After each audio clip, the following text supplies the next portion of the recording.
नमस्कार दर्शक बंधु आपण को आम चैनल को स्वागत।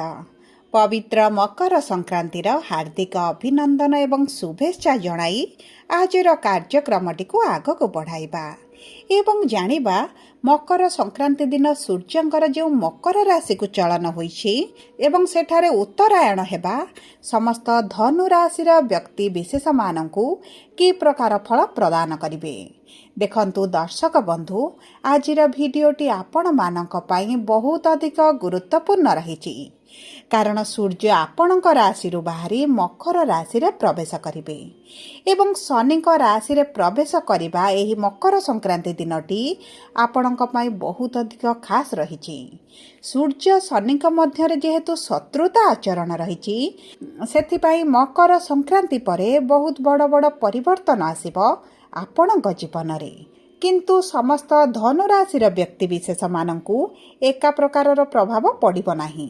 किछि धनुराशि व्यक्तिंकर भाग्य चमकी पारे एवं किछि धनुराशि व्यक्तिंकर भाग्य दुर्भाग्यर मध्य बदली पारे। देखंतु एहा आपणकर नक्षत्र उपरे निर्भर करुछि कि आपणकर केउ नक्षत्र। देखंतु धनु राशि रे तीनोटी नक्षत्र रहिथाए। मूला धनु 19/9, पूर्वषाढ़ा धनु 20/9, उत्तराषाढ़ा धनु 21/9 धनुराशि एवं एही तीनोटी नक्षत्रर नक्षत्राधिपति बा नक्षत्रर स्वामी अलग अलग होइथांती। तेणुकरी एही मकर संक्रांति परठारु आपणक नक्षत्राधिपति अनुसारे आपणक जीवन रे प्रभाव पड़िबो। देखंतु आपणकर जदि नाम राशि अनुसार आपण भिडियोटी को देखुछंती तेबे मध्य आपणक नाम राशिर अलग अलग नक्षत्र रही थाए तेबे मध्य आपण सेही नक्षत्र अनुसार भिडियोटी को शेष पर्यंत देखि परिबे। देखंतु दर्शक बंधु नक्षत्राधिपति प्रभाव अनुसार आपणकर एही मकर संक्रांति पर भाग्यर चमक आसीबो ना नाही, आपणकर आशा गुड़िक पूरण हेबो ना नाही किंबा आपणक कार्य आपणको सफलता मिलिबो ना नाही एही भिडियो रे विस्तृत भाव रे आलोचना करिबा। सेथिपई आपण आम सह भिडियोर शेष पर्यंत जोड़ी होई रुहंतु। ता सहित भिडियोर शेष भाग रे आपणको किछिटा सहज उपाय मध्य जणाइबी जहाँ आपणकर अशुभत्व को दूर करी शुभ शुभ फल को वृद्धि करिबो। किंतु भिडियोटी आरंभ करिबा पूर्वरु जदि आपणकर भी धनुराशि होइथाए एवं आपण भी ईश्वर को आंतरिक भक्ति एवं विश्वास करंती तबे भिडियोटी को लाइक करंतु।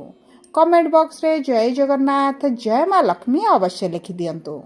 ता सहित आम सह जोगाजोग करिबा पई भिडियोर मध्य भाग रे एक व्हाट्सएप नंबर टिए दिया जाइछि जो नंबर साहाय्य आपण आम सह जोगाजोग करी निजर नूतन कुंडली प्रस्तुत करि परिबे, कुंडली विश्लेषण कराई परिबे किंबा आपणकर चाकरी विवाह व्यवसाय प्रेम संपर्क शिक्षा स्वास्थ्य को नहीं किछि समस्या रहिछि ताहार सहजरे एवं स्वल्प मूल्य रे समाधान करि परिबे।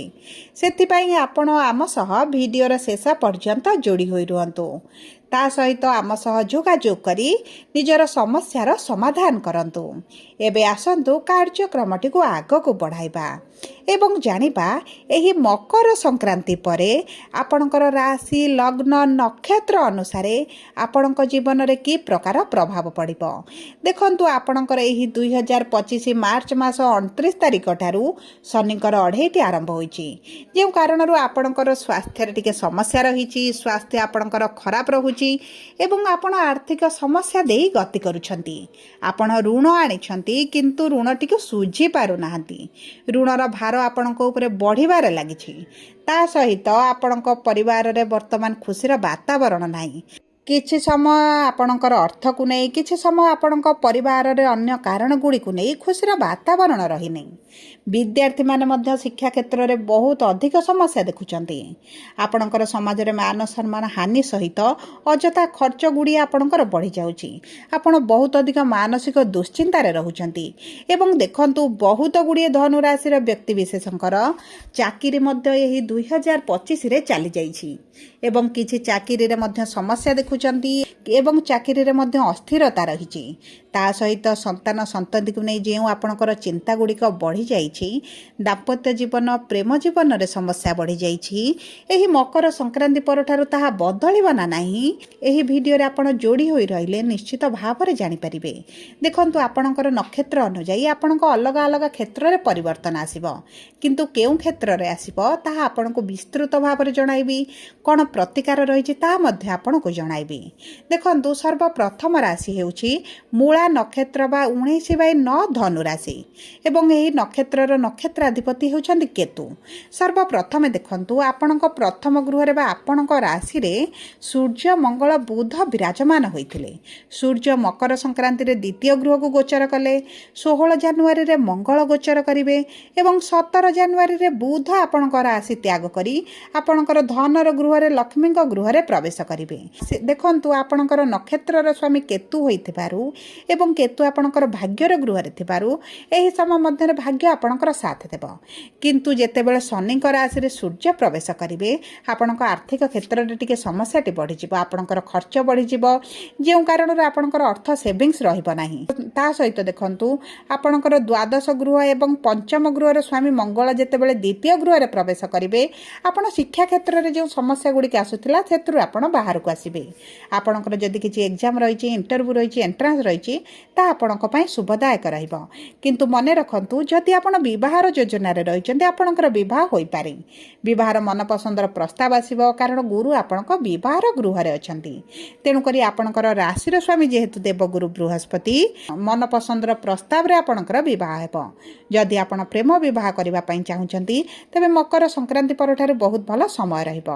ତା ସହିତ ଯଦି ଆମେ ଦେଖିବା ଆପଣଙ୍କର କର୍ମକ୍ଷେତ୍ରକୁ, ତେବେ କର୍ମକ୍ଷେତ୍ର ମଧ୍ୟ ଆପଣଙ୍କର ପରିଶ୍ରମଟି ବଢ଼ିବ, ଆପଣଙ୍କର ପ୍ରମୋସନ୍ ହୋଇପାରେ, ଆପଣଙ୍କର ପୋଷ୍ଟରେ ପରିବର୍ତ୍ତନ ହୋଇପାରେ। କିନ୍ତୁ ଆପଣ ଯଦି କିଛି ଟ୍ରାନ୍ସଫର ଭରି ପରିସ୍ଥିତି ଚାହୁଁଥିଲେ, ତେବେ ଆପଣଙ୍କର ନ ହେବାର ବହୁତ ଅଧିକ ସମ୍ଭାବନା ଅଛି, କାରଣ ଶନିଙ୍କର ଦୃଷ୍ଟି ଆପଣଙ୍କର କର୍ମର ଗୃହକୁ ରହିଛି। ଏବେ ଆସନ୍ତୁ ଜାଣିବା କିପରି ରହିବ ପୂର୍ବଷାଢ଼ା ଧନୁ ବା 20/9 ଧନୁ ରାଶିର ବ୍ୟକ୍ତିବିଶେଷଙ୍କର ଏହି ମକର ସଂକ୍ରାନ୍ତି ପରେ। ଦେଖନ୍ତୁ, ଆପଣଙ୍କର ନକ୍ଷତ୍ରାଧିପତି ହେଉଛନ୍ତି ଶୁକ୍ର, ଯିଏ ଆପଣଙ୍କର ଧନର ଗୃହରେ ମିତ୍ରର ରାଶିରେ ବିରାଜମାନ କରିଛନ୍ତି। ଆପଣଙ୍କ ପାଇଁ ତ ସବୁଠାରୁ ଅତି ଉତ୍ତମ ସମୟ ରହିବ, ବିଶେଷ ଭାବରେ ଆପଣଙ୍କର କ୍ୟାରିୟରକୁ ନେଇ, ଆପଣଙ୍କର ଆର୍ଥିକ ସ୍ଥିତିକୁ ନେଇ। ଯଦି ଆପଣଙ୍କର ଆର୍ଥିକ ସ୍ଥିତି ଦୁର୍ବଳ ହୋଇପଡ଼ିଥିଲା, କରଜରେ ଥିଲେ, ଲୋନ୍ରେ ଥିଲେ, ସେଥିରୁ ଆପଣ ବାହାରକୁ ଆସିବେ। କିମ୍ବା ଆପଣଙ୍କର ବକେୟା ଅର୍ଥ ଯଦି କେଉଁଠି ଫସି ରହିଥିଲା, ତାହା ଆପଣଙ୍କୁ ପ୍ରାପ୍ତ ହୋଇଯିବ। ଏବଂ ଦେଖନ୍ତୁ, ଶୁକ୍ର, ଗୁରୁ ଏବଂ ସୂର୍ଯ୍ୟ ମଙ୍ଗଳ ଆପଣଙ୍କର ମଜବୁତ ସ୍ଥିତିରେ ଥିବାରୁ ଆପଣଙ୍କର ବିବାହର ଯୋଜନାରେ ମଧ୍ୟ ଆପଣଙ୍କୁ ସଫଳତା ପ୍ରାପ୍ତି ହେବ। ଯଦି ଆପଣ ଦୈନିକ ରୋଜଗାର କରୁଛନ୍ତି, ସେଥିରେ ମଧ୍ୟ ଆପଣଙ୍କର ଧନ ଲାଭ ହେବ। ମାନ ସମ୍ମାନ ବୃଦ୍ଧି ସହିତ ନୂତନ ଚାକିରି ପାଇଁ, ନୂତନ ବ୍ୟବସାୟ ଯଦି ଆରମ୍ଭ କରିବା ପାଇଁ ଚାହୁଁଥିଲେ, ସେଥିରେ ମଧ୍ୟ ଆପଣଙ୍କୁ ସଫଳତା ପ୍ରାପ୍ତି ହେବ। ଏବେ ଆସନ୍ତୁ ଜାଣିବା ଉତ୍ତରାଷାଢ଼ା ଧନୁ ବା 21/9 ଧନୁ ରାଶିର ବ୍ୟକ୍ତିବିଶେଷଙ୍କର କିପରି ରହିବ ଏହି ମକର ସଂକ୍ରାନ୍ତି ପରଠାରୁ। ଦେଖନ୍ତୁ, ଆପଣଙ୍କର ନକ୍ଷତ୍ରାଧିପତି ହେଉଛନ୍ତି ସୂର୍ଯ୍ୟ ଏବଂ ସୂର୍ଯ୍ୟ ଆପଣଙ୍କର ରାଶିରେ ଥିଲେ ଏବଂ ମକର ସଂକ୍ରାନ୍ତି ଦିନ ଆପଣଙ୍କର ଦ୍ୱିତୀୟ ଗୃହକୁ ଗୋଚର କରୁଛନ୍ତି। ଦେଖନ୍ତୁ, ଏହି ସମୟ ମଧ୍ୟରେ ଯଦି ଆପଣ ଅର୍ଥକୁ କେଉଁଠି ଇନଭେଷ୍ଟ କରନ୍ତି, ରିଅଲ୍ ଇଷ୍ଟେଟ୍ ହେଉ କିମ୍ବା ଯେକୌଣସି ଯୋଜନାରେ ବୁଝି ବିଚାରି ଯଦି ଅର୍ଥକୁ ଲଗାନ୍ତି, ତେବେ ଆପଣଙ୍କୁ ନିଶ୍ଚିତ ଭାବରେ ସଫଳତା ପ୍ରାପ୍ତି ହେବ। ଆପଣଙ୍କର ଯଦି କିଛି ଟ୍ରାଭେଲରେ ଅଛନ୍ତି କିମ୍ବା ଆପଣ ଅନଲାଇନ୍ ସଫ୍ଟୱେୟାର ରିଲେଟେଡ୍ କିଛି କାର୍ଯ୍ୟ କରୁଛନ୍ତି, ସେହି କ୍ଷେତ୍ରରେ ଆପଣଙ୍କୁ ତ ଜବରଦସ୍ତ ସଫଳତା ପ୍ରାପ୍ତି ହେବ। ଏବଂ ମନେ ରଖନ୍ତୁ, ଏହି ସମୟ ମଧ୍ୟରେ ଆପଣଙ୍କ ପରିଶ୍ରମ ହେଉଛି ସବୁଠାରୁ ମୂଲ୍ୟବାନ। ରାହୁ ଆପଣଙ୍କୁ ଚାଲାକ, ଚତୁର, ବୁଦ୍ଧିମାନ କରିବା ସହିତ ଆପଣଙ୍କର ବହୁତ ଗୁଡ଼ିଏ ନୂତନ ଚିନ୍ତାଧାରା ମଧ୍ୟ ଆପଣଙ୍କର ଆସିପାରେ। ଆପଣ ଖୁବ୍ କମ୍ ସମୟରେ ବହୁତ ବଡ଼ ବଡ଼ ସମସ୍ୟା ଗୁଡ଼ିକୁ ସମାଧାନ କରିବେ, ଯେଉଁ କାରଣରୁ କର୍ମକ୍ଷେତ୍ରରେ ଯେଉଁ ସମସ୍ୟା ରହିଛି ତାହା ଦୂର ହୋଇଯିବ। କର୍ମକ୍ଷେତ୍ରରେ ଉଚ୍ଚ ଅଧିକାରୀ ହୁଅନ୍ତୁ, ଆପଣଙ୍କର ମିତ୍ର ହୁଅନ୍ତୁ, ଆପଣଙ୍କର କଲିଗ ହୁଅନ୍ତୁ, ଯେଉଁ ସବୁ ସମସ୍ୟା ସୃଷ୍ଟି କରୁଥିଲେ ତାହା ଆପଣଙ୍କର ଦୂର ହୋଇଯିବ। ସବୁ ପରେ ମୋଟାମୋଟି ଭାବେ ଦେଖିବାକୁ ଗଲେ, ଯଦି ଆମେ ଆପଣଙ୍କର ସ୍ୱାସ୍ଥ୍ୟକୁ ଦେଖିବା, ତେବେ ଆପଣଙ୍କର ମୋଟାପା ଟିକେ ବଢ଼ିପାରେ। ସେଥିପ୍ରତି ଆପଣଙ୍କୁ ଦୃଷ୍ଟି ଦେବାକୁ ପଡ଼ିବ। ଖାଦ୍ୟ ପାନୀୟର ବହୁତ ଅଧିକ ଦାୟିତ୍ୱ ନେବେ, ନଚେତ୍ ଆପଣଙ୍କର ଫୁଡ୍ ପଏଜନିଂ ହୋଇପାରେ, ଗ୍ୟାଷ୍ଟ୍ରିକ୍ ହୋଇପାରେ, ଡାଇଜେସନରେ ସମସ୍ୟା ମଧ୍ୟ ହୋଇପାରେ। ସବୁ ପରେ ଅଶୁଭତ୍ୱକୁ ଦୂର କରି ଶୁଭାଶୁଭ ଫଳକୁ ବୃଦ୍ଧି କରିବା ପାଇଁ ଆପଣ ଓଂ ବ୍ରୁଂ ବୃହସ୍ପତି ନମଃ ପ୍ରତିଦିନ 108 ଥର ପାଠ କରନ୍ତୁ, କାରଣ ଦେବଗୁରୁ ବୃହସ୍ପତି ଆପଣଙ୍କ ରାଶିର ସ୍ୱାମୀ। ତାହା ସହିତ ଆପଣ ପ୍ରଭୁ ଶ୍ରୀରାମଙ୍କର ରକ୍ଷାସ୍ରୋତ ପାଠ କରନ୍ତୁ। ଆପଣଙ୍କର ଶତ୍ରୁମାନେ ନାଶ ଯିବେ ଏବଂ ଆପଣଙ୍କର ଯେଉଁ ସମସ୍ୟାରେ ଫସିଛନ୍ତି ସେଥିରୁ ଆପଣ ବାହାରକୁ ଆସିବେ। ସୂର୍ଯ୍ୟ ଦେବତାଙ୍କୁ ପ୍ରତିଦିନ ପ୍ରାତଃ ସମୟରେ 7 ଥର ଜଳ ଆପଣ ଅର୍ପଣ କରନ୍ତୁ। ଆପଣଙ୍କର ମାନ ସମ୍ମାନ ବୃଦ୍ଧି ସହିତ ଆର୍ଥିକ ସ୍ଥିତିରେ ମଧ୍ୟ ପରିବର୍ତ୍ତନ ଆସିବ ଏବଂ ଚେଷ୍ଟା କରନ୍ତୁ ପାଖରେ ଗୋଟେ ହଳଦୀ ରଙ୍ଗର ରୁମାଲଟେ ରଖିବା ପାଇଁ। ଏହା ମଧ୍ୟ ଆପଣଙ୍କର ଭାଗ୍ୟ ବହୁତ ଅଧିକ ସାଥ ଦେବାରେ ସାହାଯ୍ୟ କରିବ। ସବୁ ପରେ ଯଦି ଆପଣଙ୍କର ଧନୁ ରାଶି ହୋଇଥାଏ, ଭିଡ଼ିଓଟି କିଭଳି ଲାଗିଲା କମେଣ୍ଟ ବକ୍ସରେ ଲେଖି ଜଣାନ୍ତୁ। ଯଦି ଆପଣଙ୍କ ପ୍ରିୟଜନଙ୍କର ଧନୁ ରାଶି ହୋଇଥାଏ, ଭିଡ଼ିଓଟି ତାଙ୍କ ସହିତ ସେୟାର କରନ୍ତୁ।